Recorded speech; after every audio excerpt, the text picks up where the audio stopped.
En lo alto de una abrupta serranía, acampado se encontraba un regimiento y una moza que valiente lo seguía, locamente enamorada del sargento. Popular entre la tropa era Delita, la mujer que el sargento idolatraba, porque a más de ser valiente era bonita, y hasta el mismo coronel la respetaba. Y se oía que decía aquel que tanto la quería, que si Adelita se fuera con otro, la seguiría por tierra y por mar, si por mar en un buque de guerra, si por tierra en un tren militar. Γεια σας, ονομάζομαι Γαλλιώτος Γιάννης και βρισκόμαστε αυτή τη στιγμή στο σπίτι το οποίο κάποτε ανήκε στον κύριο Θεόδωρο Κυριακόπουλο. Ο κύριος Θεόδωρος Κυριακόπουλος έπαιξε σπουδαίο, επίμαχο, καθοριστικό ρόλο αντασσόμενο στο πλευρό του μεξικάνικου λαού κατά τη διάρκεια της επαναστάσεώς του, εξέγερσής του, ενάντια στο αυτοκρατορικό καθεστώς. Αυτή τη στιγμή το σπίτι αυτό ανήκει στον κύριο Ρικ και Donna Villarreal, οι οποίοι είναι οι άνθρωποι που μπορέσανε για πρώτη φορά με ζήλο, υπομονή και συνεχή έρευνα να φέρνουν στο φως της επικαιρότητας και στη δημοσιότητα τα έργα και το βίο αυτού του μεγάλου και σπουδαίου πατριώτη μας σε αυτό το μέρος της Αμερικής, του κυρίου Θεοδόρου Κυριακόπουλου. Rick and Donna, could you please share with us what was that made you to start researching about Mr. Theodore Kiriakopoulos? In 2007, Rick and I were in the process of purchasing our home here at 510 Prospect, and we're both big history lovers. Number one, we love all things old and historic, and we happened to find a document that had the name of Kiriakopoulos, and associated with this document, when doing research, it said Mexican constitutionalist.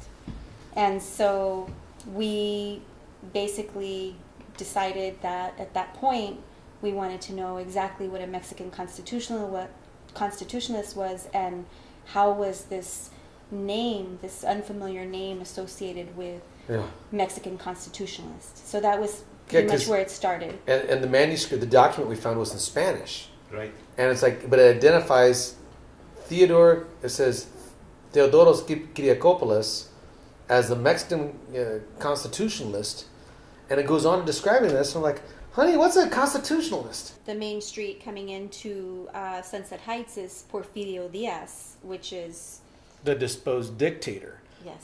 That Pancho Villa's, that these constitutionalists helped push out of office. Office, that's a funny way to put it. So we were excited that the house was the Pancho Villa house, and we're like, oh, cool. But as we're doing research, I want to see the title that says, Francisco Villa owned the house. Not just that he lived there, but then as we were doing the research, as she was doing research, she's like, this name that keeps popping up for the owner way back then is some guy named Kiriakopoulos. I go, that name sounds Greek. And we look it up, and it's the same time that Pancho Villa was supposed to live here. And that's when it begun. So who is Kiriakopoulos? So that's basically what we knew at that point, was that when we went back in the public records and kept going back and back in terms of who the owners were of the house, we realized at that point, well, this person that was on this document that was called a Mexican constitutionalist was Kiriakopoulos. And then when we went back, the very first person that was considered the owner of 510 Prospect was Kiriakopoulos. Right. And we started doing the research. That's when we found the link between the constitutionalists. We went down to the public library. We found a couple books that had Kiriakopoulos' name in it, linking him to the Mexican Revolution and to Pancho Villa. And it wasn't until we saw the name Triolo described as being the family that Kiriakopoulos married into, that we were able to truly bridge the relationship, the scope of the relationship of Clan Kiriakopoulos, Clan Triolo, and Pancho Villa, not just professionally, but personally. Yes. And that's where it just turned into this whirlwind of this very romantic story. Yes. Mr. Kiriakopoulos immigrated from Greece to Mexico, and then from Mexico, according to his wife. All these books have Kiriakopoulos in them somewhere, but according to his wife, he in Mexico was involved in business in literally soda pop manufacturing, where he was a owner of a company that made soda in Mexico, and it was shortly after he moved into Mexico that he came to the United States, into El Paso. When he came into El Paso, according to Nina Kiriakopoulos, in this book here, and this book is called Intimate Recollections of Pancho Villa. I think that's what it's called. Yeah. Yes. Intimate Recollections of Pancho Villa. The people who knew him. By people who knew him. This book was published in 1977. She describes meeting Kiriakopoulos for the first time when Kiriakopoulos stayed at the Roma Hotel. And she was immediately just fell in love with him because he was, as she describes him, this very international figure. He was suave and worldly, and she fell in love with him. Well, you asked about his contributions. The reason I mentioned his business venture in Mexico and then coming into the United States, he was a business person. Yes. And so his contributions to this region were very much in a professional and business manner. If you take a look at the census from 1910, one of the census reports that he was a proprietor of, and he was in the sales of liquor. Another one says that after that says he was in real estate, right? Mm-hmm. So his contribution was definitely in economic development. He was in the business of making more business. And if that means he was putting El Pasoans to work and putting Mexicans to work, then so be it. His contribution, and I think that's at a very professional, very business level. He grew the economy of the region. He helped contribute to that. Via his businesses, Correct. He did. And I say that with a bit of a tongue-in-cheek because, you don't just meet somebody and become a friend of Pancho Villa. Overnight. and just happen to maintain, proper business relations in real estate without perhaps getting your hands dirty in other respects. And so when we're talking about his contributions in Mexico, Kiriakopoulos' contributions in Mexico,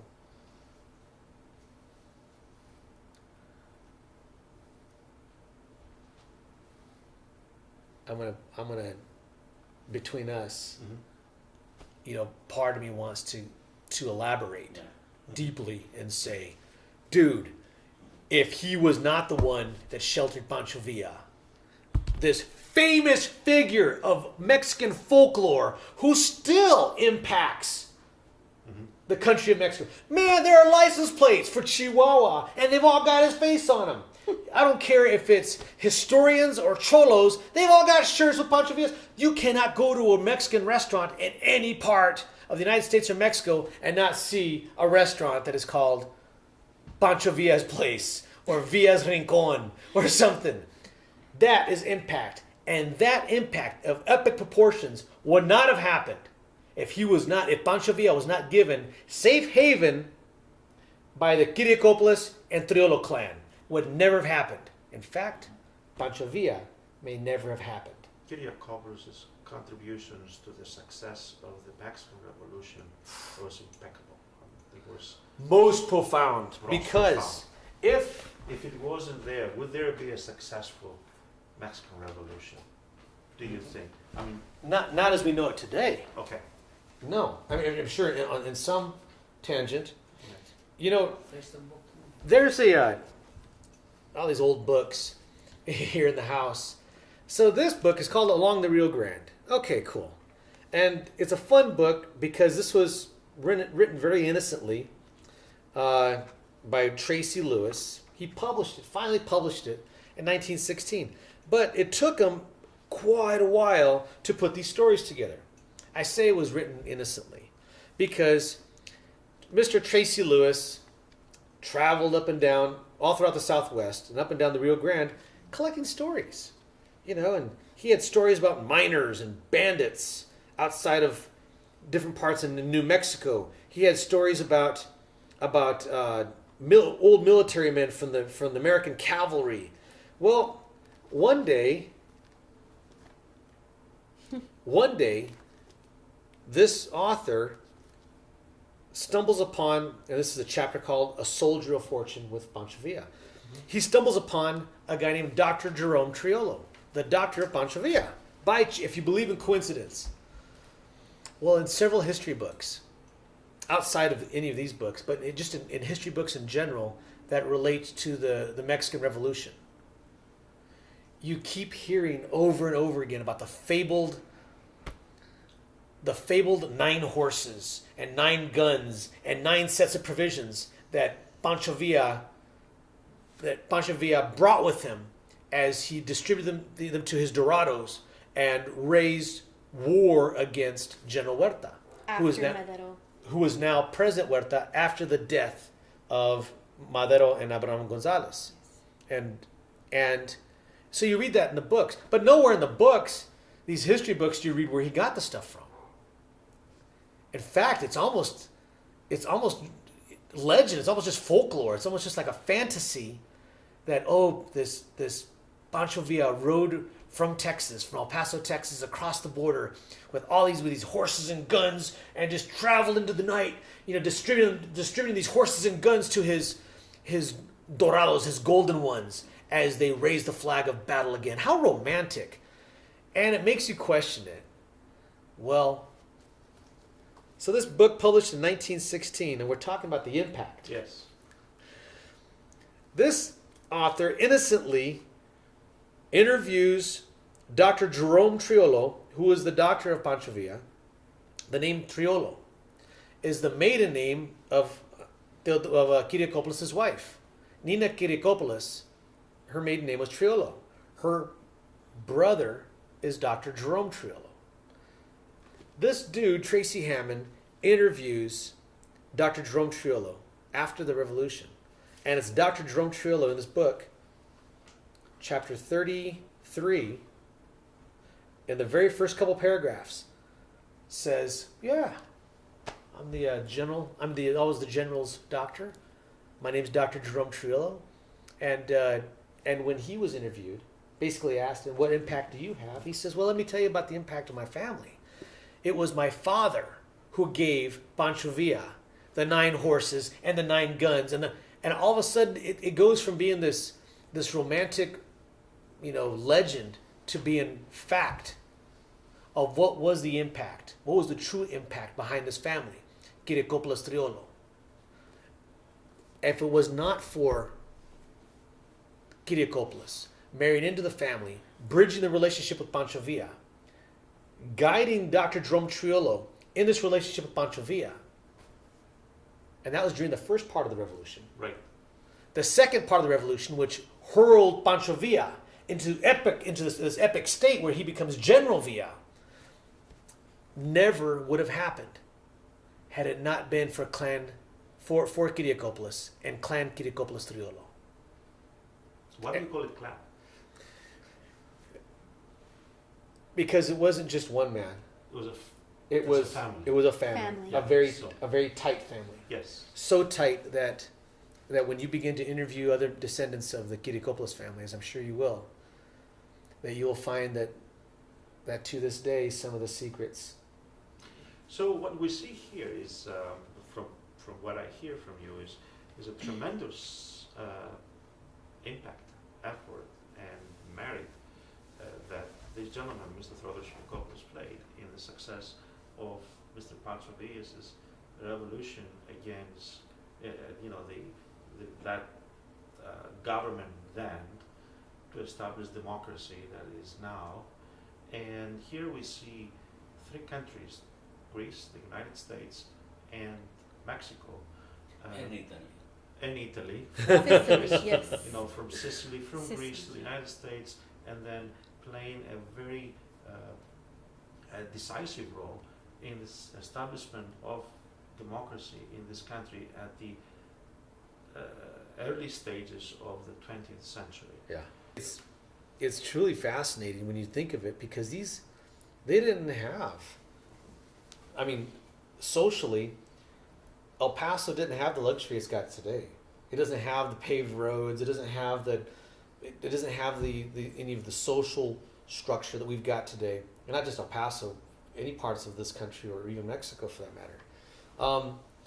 And the big stuff that Kiriakopoulos was doing in those days, in wagons, on horses, in cars, on muddy roads in the middle of nowhere, stuff he was doing back then. That tells you a lot about his drive. And now you were talking about a fact. So the CIA, when you go to the CIA.gov website, interesting website. When you take a look at the history of the CIA, and I really think you guys should check it out. It's kind of neat because on their website, they flat out let you know that the CIA cut their teeth, formed the backbone of what the CIA is today during the Mexican Revolution. So when the CIA releases documents, finally after 100 years, they release a gazillion documents. I can't remember how many thousands of pages. I want to say like 50, 60,000 pages of documentation just on the happenings here in El Paso, during the Mexican Revolution. That tells you how these guys were, oh my gosh, how do you write so much? Well, when this was released, shortly thereafter, Charles Harris and Lewis Sadler, these historians, put this book together called The Secret War in El Paso. Well, in here, they tell you flat out that we're going to go ahead and reference, information that has been written either by other historians or that's been released by our own government.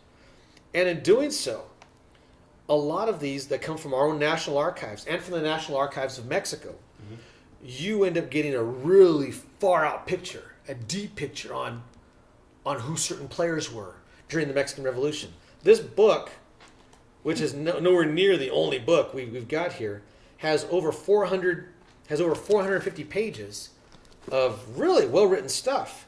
And in this, hey, there's my birthday. And in this, you've got several pages set aside just for Kiriakopoulos. And we're not talking about interviews with Kiriakopoulos. We're talking about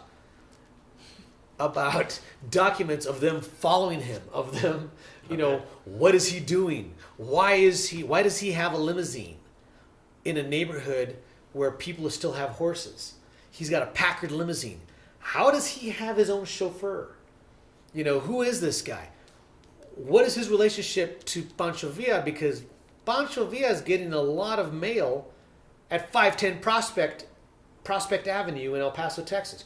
Why is Pancho Villa's brother staying there also? And you start reading this stuff and you start realizing, okay, he's a businessman. Kiriakopoulos. But he's a businessman that is finding opportunity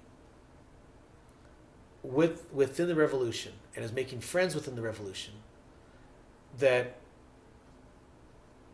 is allowing him, and I don't think he was doing this by design, but as history ends up putting together, he ends up having quite a bit of impact of the future. And here we are over 100 years later. And I'm not saying that Mexico's political infrastructure is any good. I'm not saying it's bad either. But I'm saying is what it is now could not have happened without the revolution. Can you tell us a little bit about his family? Did he have any children? He did. Kiriakopoulos and Antonina had 2 children together. Family was very important to him. He so much so that he went to Greece to pick up his niece who was in Greece, and brought her here to live with him. In 1912. And she grew up in the house as almost a sibling to his 2 children. Yeah. And that's Nikki, and she's the one that is actually she's still a living descendant of Kiriakopoulos, and she's out of San Diego, California. You know, and his kids' names were John and Rebecca. Okay. Not to be confused with his niece, Yes. who was also named Rebecca. Who's part of your research? Yes. Yes, and that is Nikki's mother. So what did Rebecca do for a living? She was a school teacher. She was a school teacher. No, Rebecca, the daughter. The daughter was a school teacher. And John, the son? War hero. And I believe Second World War? He was in the Second World War. Graduated from El Paso High, which is not too far from here, a few blocks away. Graduated from El Paso High. Went to school. He was an officer. He was a Navy Seabee, right? Okay. I don't know. Yes. I'd have to go back and... And was in the Navy. In fact, we've got pictures Of him in the Navy. of him, back from war. Then they're in the backyard, and posing with Theodore Kiriakopoulos. He's got his son John Kiriakopoulos next to him, and they've got Nina's nephew. His name is Triolo also. Okay. Okay, and he was a war hero as well, and Nice. In fact, so much so that I want to believe he was in the Bataan Death March, came back to El Paso as a hero, and there are countless newspaper articles from the El Paso Herald Post Wow. talking about his return. Kiriakopoulos came in to the United States. He became friends with Antonina's father first, to my understanding, as it's written in the history books. And Introduced by a Greek, a Introduced- mysterious name. yes, And I say mysterious because the name keeps popping up in different books, but no one knows much about the guy. The family does though. Georgie? He's Georgie. He's known simply as Georgie of Yes. the Greek. Georgie the Greek. and was very, very close with Kiriakopoulos and introduced Kiriakopoulos to the Triolo family. Yeah. At which point, apparently, Kiriakopoulos had some sort of an eye disease that he had to go back into Mexico to be treated for Yeah. at some point.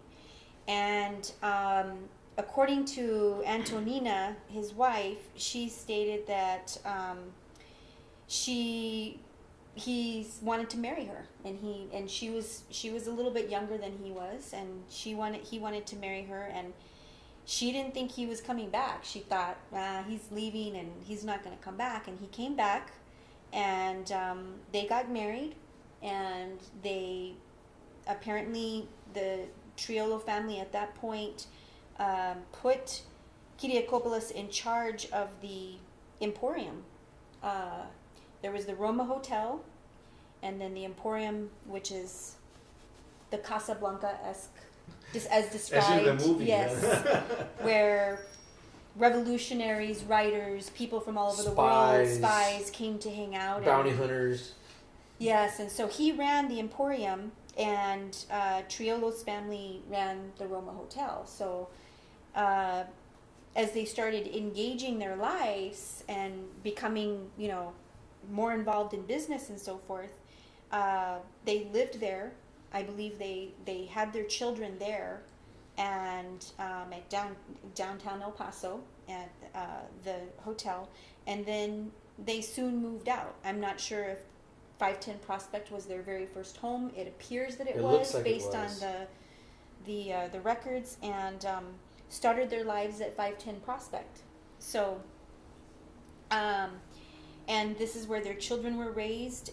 You find multiple newspaper articles and clippings we have of, every time there was anything that was going on with the Kiriakopoulos family, it came out in the social scene, in the newspapers. When Rebecca got married, they describe the fireplace lined with, the exact type of ivy plant, that was lined with, and they have pictures, and, it's a very beautiful thing.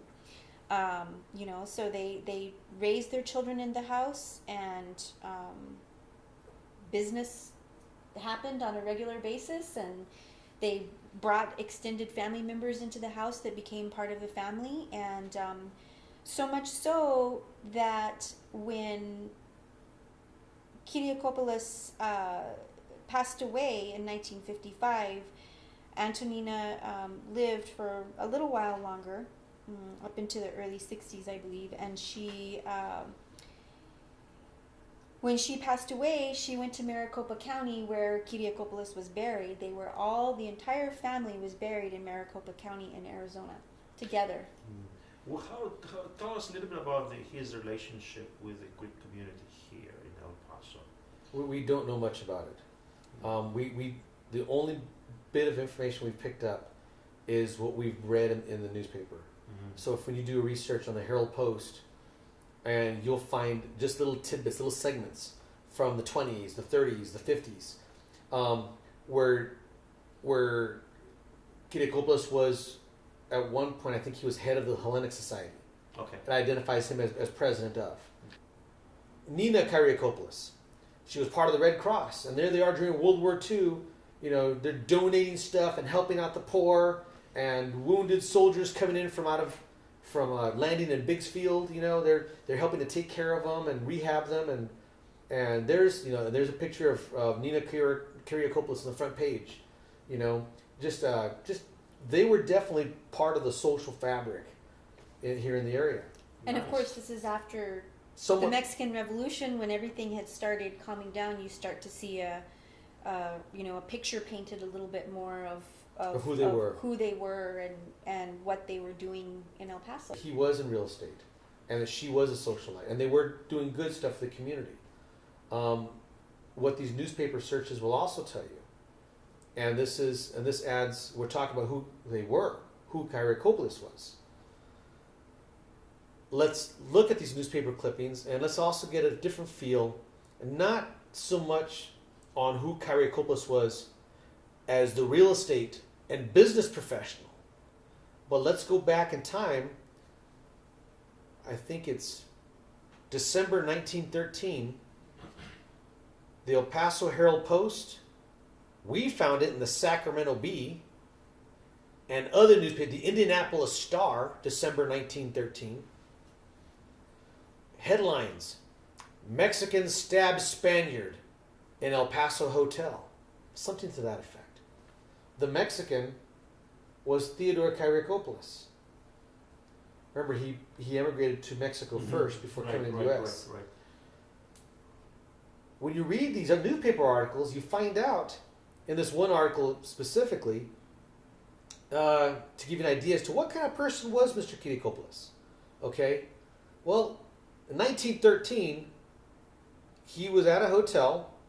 There were a bunch of refugees who had just been pushed out of Mexico. Noble people. Because they fear for their lives, because Pancho Villa has said, get out of the country. His cavalry is destroying everything. If you were living off of the backs of the poor in Mexico, Pancho Villa was going to take your money and your land and your life.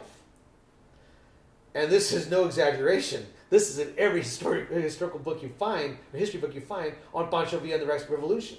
That's why he's got this whole Robin Hood air about him. whether he was a good guy or a bad guy, you can't deny the fact that he was after the rich and the foreigners, pushing them out. So these rich and these foreigners are being pushed out. El Paso, which is still one of the biggest cities on the border, with all of these refugees that were coming here, they were coming here with, as my grandma describes, suitcases with gold in them, you know. People are like running for their lives with all their gold. Consequently, you've got people of financial influence coming up here to stay in places, in nice hotels like the Hotel Sheldon in El Paso at the time. And these were Spanish refugees. Well, these Spaniards, I wasn't around back then, so I don't know how they recognized them.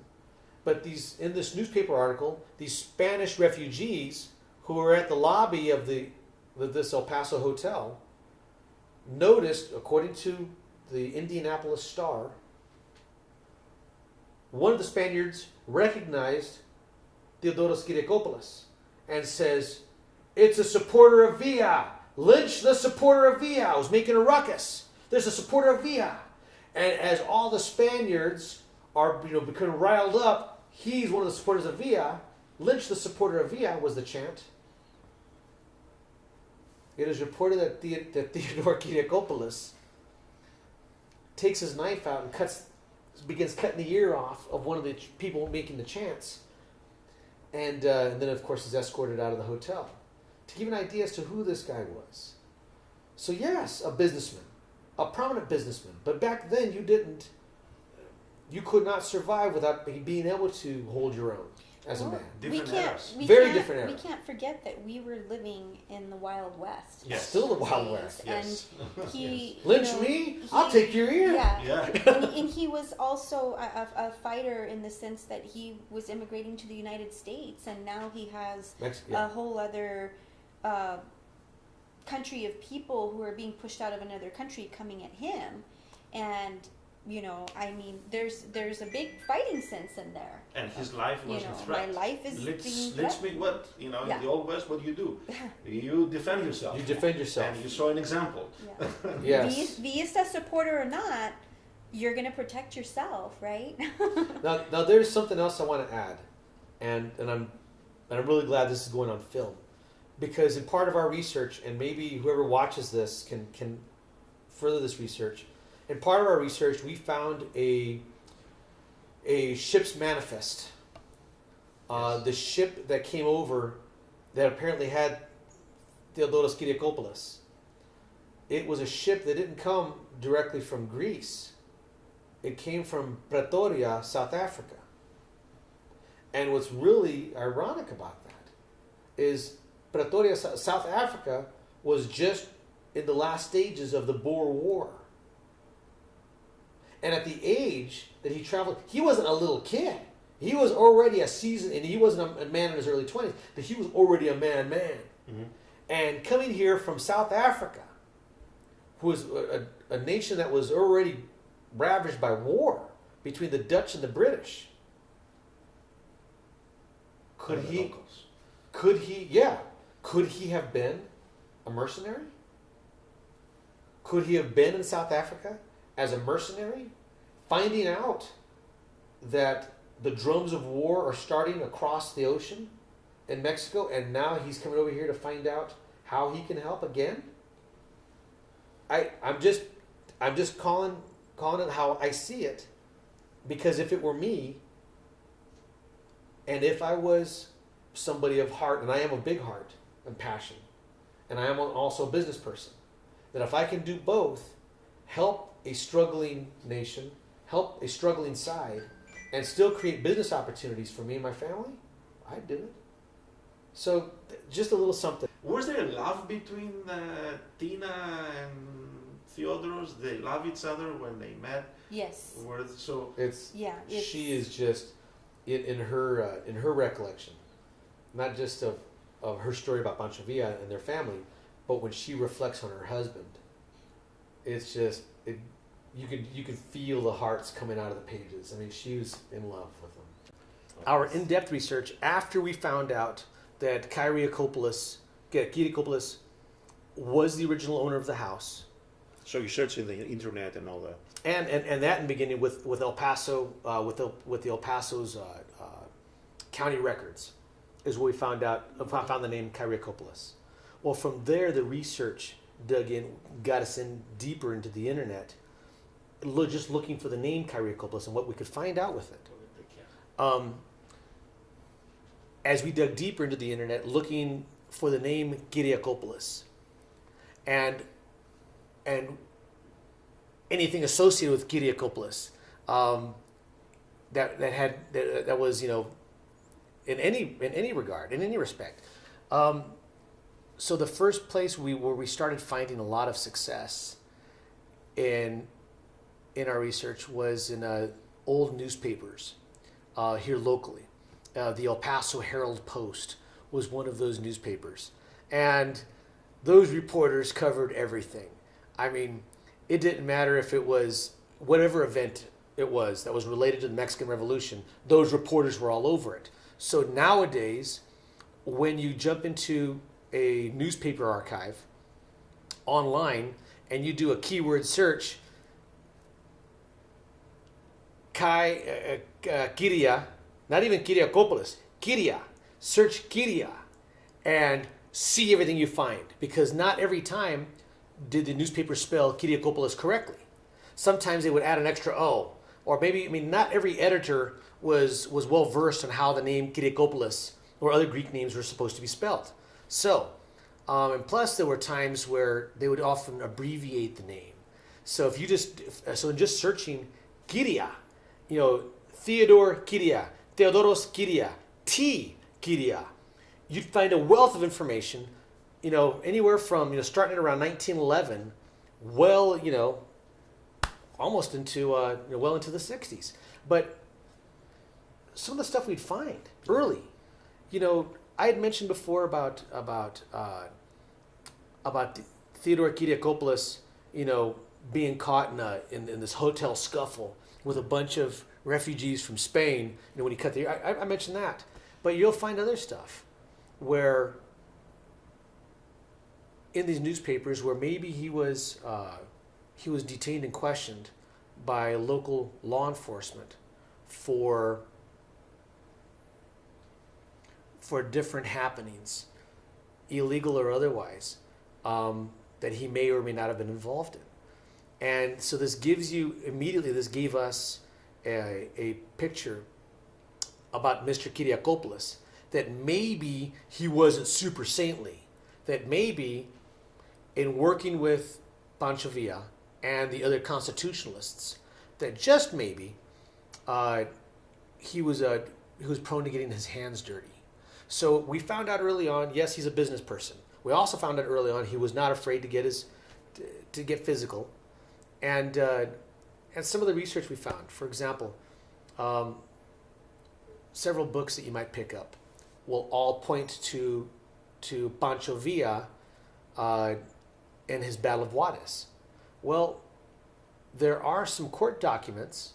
So you go from the books to the court documents that point out that, during the battle, or after the Battle of Juarez, after Pancho Villa secured the state of Chihuahua, he handed the gambling concessions from the casinos of the city of Juarez over to his brother, Hipólito Villa, and to a gentleman named Theodoros Kiriakopoulos. So you find American court documents where the original owners of these casinos in Juarez are now filing lawsuits against Kiriakopoulos, demanding the return of the casinos to them. The American courts turn to Kiriakopoulos and say, well, do you have the casinos? And he says, yeah, they're given to me by the governor of Chihuahua. And it's all legal in Mexican courts. You don't believe it? Go ask Pancho Villa. American courts are saying, sounds legal to me. Sounds like Mr. Kiriakopoulos is the new owner. So again, it gives you another insight as to who Kiriakopoulos was, his intimacy, his relationship with Pancho Villa, and then of course what kind of funding stream Pancho Villa had access to. We're talking a lot of money in a time where people didn't have that kind of money. I mentioned early on about one of these books, The Secret War in El Paso, describes the house of 510 Prospect Street here in El Paso, Texas, and here's the book, describes Kiriakopoulos' house as being the only house on all of Prospect Avenue, because it was called Prospect Avenue back then, Right. that has a Packard limousine. It has a limousine, and the limousine's there at the front of the house, and again, it just gives you another perspective as, well, okay, so he got his hands dirty. He was a businessman. He was awarded gambling concessions in Mexico. It's fair to say that these gambling concessions, a large amount of his money, was probably going back to funding the revolution. And he's rolling in a Packard limousine when people still have horses. Well, it gets a little more mysterious as to who Kiriakopoulos was as a business person, and even as a possible revolutionary junta leader, when you find out that our own federal government, the American federal government, begins trailing Kiriakopoulos because they suspect that maybe he's involved in violating neutrality laws that the United States government has set up to keep the Americans from aiding either side of the Mexican Revolution. So as they're trailing him and they're following him into places like San Antonio or New Orleans, you're being introduced to this whole cadre of other players, of other support of these different support members that were aiding the constitutionalists in their fight against their opposition, of course. Now, and we're talking about aiding them financially, aiding them in smuggling, and of course in providing weapons. Yeah, of course. So the research. So here's what we've got. Kiriakopoulos, up until the end of the revolution, we're only talking just about the revolution right now.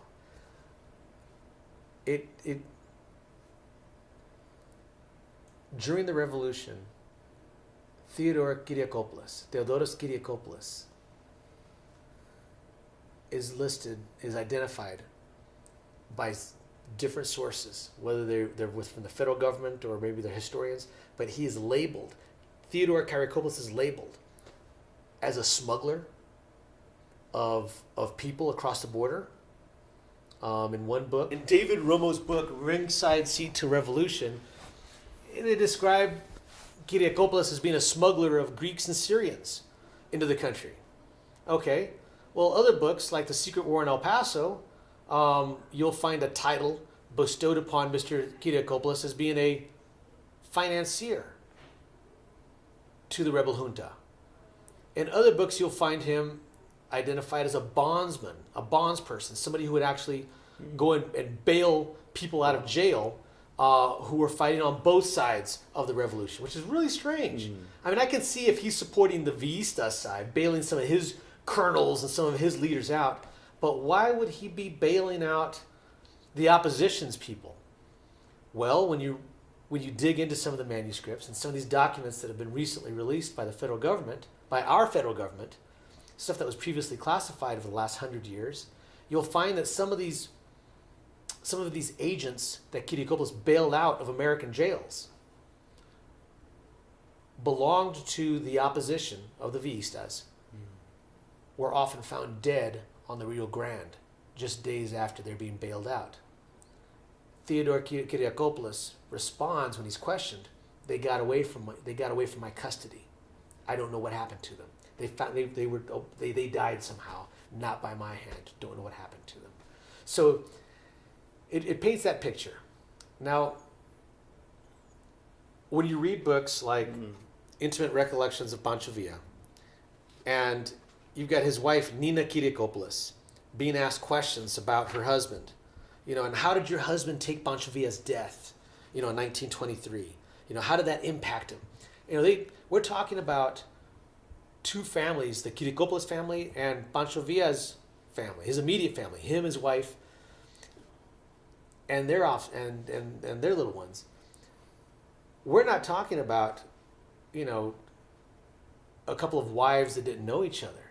We're talking about people that are written. I mean, both Luz Corral, Pancho Villa's wife, and Nina Kiriakopoulos, Theodore's wife, both of them have written, published accounts where they talk about each other intimately as best of friends. So, not just having dinner with each other, going out and shopping with each other, sharing stories with each other, and sharing heartaches with each other. And that kind of intimacy, that kind of a relationship, that is not superficial. So in 1923, when Pancho Villa was assassinated, you feel the heaviness of the tone of Nina's story when she's saying, we were devastated. My husband specifically, he took it to heart. Now we've interviewed people. The research we've done isn't just off the internet. Grabbing old copies of the El Paso Herald Post. Digging up books that anybody else has access to at our library. We've gone a little deeper, a little crazier, in the sense that we'll find a name of somebody and then just research the name. We're talking about hours and hours and hours spent. 2, 3 in the morning. You just get so, oh my gosh, almost fanatical in doing this research, past the internet and past the libraries. Now we're calling people. Now we're calling people here in El Paso. Now we're calling people in different parts of the country. We're literally interviewing people, filming people who are telling us their stories about and we're talking about some really old dudes, old people, who are telling us about their father's or mother's recollection of, or stories that tie into who Kiriakopoulos was and Pancho Villa were. So if somebody was 80, 90 years old within the last couple of years, and if their parents were old when they were born, like in their 30s in some of these cases, then it lets you know that, they were around back then. And when they start sharing stories like this one, we interview a husband and wife in Silver City, New Mexico. I'll provide this film for you as well, because their names escape me, and I feel bad that they do. But this darling couple, this darling elderly couple who took us into their house in Silver City, we found them by accident. We're here at the house. A friend of ours from Deming, his name is Rick Holdridge, came by. Well, and believe it or not, he really is a rocket scientist. Dr. Rick Holdridge, an Air Force, and he comes by and says, "Hey, Rick, I'm on my way to the airport. Just figured I'd say hi." I'm like, "Okay, cool." And he said, "What are you doing? Is this the famous house of Pancho Villa?" I'm like, "Yeah, this is the house." But more importantly, it's not so much the house of Pancho Villa. It's the home of the Kiriakopoulos family. And he's like, "Who's that?" So we tell him the story. Rick Holdridge, if you're watching this, you'll remember this, when you stood right over there and you called, got on the phone, I'm like, "You know the name Kiriakopoulos?" And she's like, "An elderly lady, bien mexicana." She's like, "Oh, yes, of course I know Kiriakopoulos." As she goes into the story about how her father and mother and her fled for their lives after the revolution, living from city to city to city, from Argentina and Brazil to Paris, all over the world, running for their lives, because after the revolution, they were wanted. After the revolution, the winning parties, whether it was Carranza's people or whoever, wanted to eradicate the head of the snake of the Villistas. And apparently her father was one of those snakeheads. So they ran for their lives. She knew about this. She knows the story because after her father died, she's reading these letters, horribly sad letters, about their involvement, about her father's involvement in the Mexican Revolution. I mean, we're talking at an executive level. So she recalls coming back to El Paso as a kid. Their families would even come in secretly. This is just a little side story. They'd come in almost quietly. And this is as late as the 30s and 40s, well after the revolution. And that they'd come and visit at this house, her father would, bringing her along. They would pick up a couple friends. She didn't know all the names, but she knew the name Georgie. And again, Georgie, whoever this mystery guy is. It was one of these people. Oh, we pick up some guy named George. He was a Greek. Like, really? Yeah, we'd pick up at his house, and then we went and we picked up Theodore at his house. Your house on Prospect Street. We'd go and we'd pick him up. And then we'd go downtown and we'd go to an ice cream shop. We'd have some ice cream, and they would leave me at the table by myself with ice cream and candy. And they would go to another table. And I remember looking over at them as they're sharing stories. She goes, and they'd be crying. She says, you don't understand what horrible, what heart-wrenching and what very delicate and precious moments they shared with each other. Friends have now died and the world has changed. And here they are, the last remnants of this powerful event that in many cases changed the world. And here they are in secrecy, crying on each other's shoulders as they recall some of these adventures in their fellowship. And that's the stuff that you can't find on the internet. That's the stuff you can't find in old copies of old newspapers or in anybody's books. But getting back to Kiriakopoulos and getting back to some of these stories that tie back into it. Interviews. So in interviewing people, we'd find a name and we'd start interviewing people. A lady, for example, here in El Paso, an old lady, and she didn't really want to share a lot of information, but she did let us know that she found a love letter written by General Villa to his wife in our closet, in our bedroom closet. And she described the closet, she described the bedroom perfectly, and she says she's got this letter, and right now her son in Los Angeles has it. We asked, can we talk to him? She didn't want anything to do with it, and really to do with us. Yeah. I think she's safeguarding the information for some reason or another, and that's fine. But it's just reinforcing, yes, Pancho Villa lived here. Yes, they were dear friends of the Kiriakopoulos family. And then her story, a certain name that she drops, maybe not on purpose, but a certain name that she drops that I wrote down, we began doing research on. And months later, we find ourselves in San Diego, California, interviewing descendants of Theodoros Kiriakopoulos. So the research goes well outside. The books are awesome because you can make a timeline and drop different events involving Pancho Villa and Kiriakopoulos, or just Kiriakopoulos and Clan Triolo, dropping them into that timeline, okay, and with newspaper articles and different tidbits you find on the internet. But then you start weaving in eyewitness accounts from interviews, okay, right. And those fill in the gaps, and those give you the real flavor of who Kiriakopoulos was. Especially when some of the people you're interviewing are family members. Who was Kiriakopoulos? He was somebody who was fearless. He had great passion, great love for his family. And when you see the photos, all these black and whites, and they span the black and white photos that their family has given us. And they span from the late 1900s all the way up until the years before his death in 1955. When you look at these photos, you see a great love of family.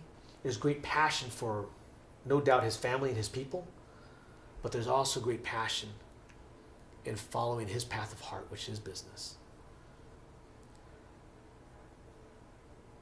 Theodoros Kiriakopoulos died in 1955.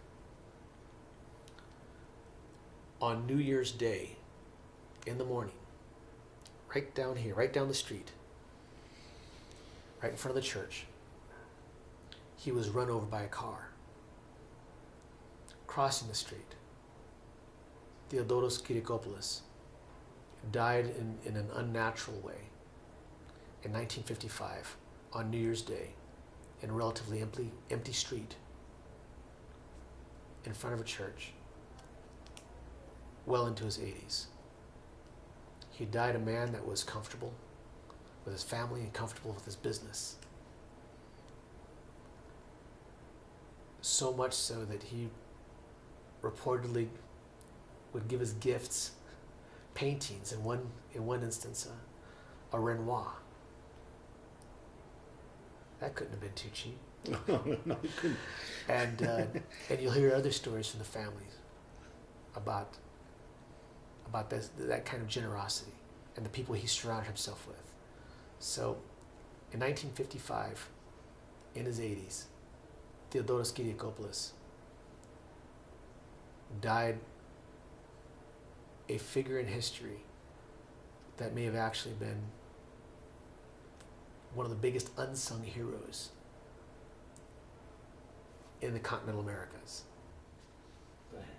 So the question is, what is Theodoros Kiriakopoulos, in doing all this research, what has he taught me all these years after his death? And it's actually, it's quite simple. In doing this research, Theodore Kiriakopoulos has taught me 3 things. To be passionate about what you do with family and business. To be humble about what you do and about who you are and how you portray yourself. To be humble. But most importantly, that you have this passion and that you be humble, but most importantly, you be ruthless in your decision to commit yourself in anything that you do in family and business. That is what Theodoros Kiriakopoulos has taught me.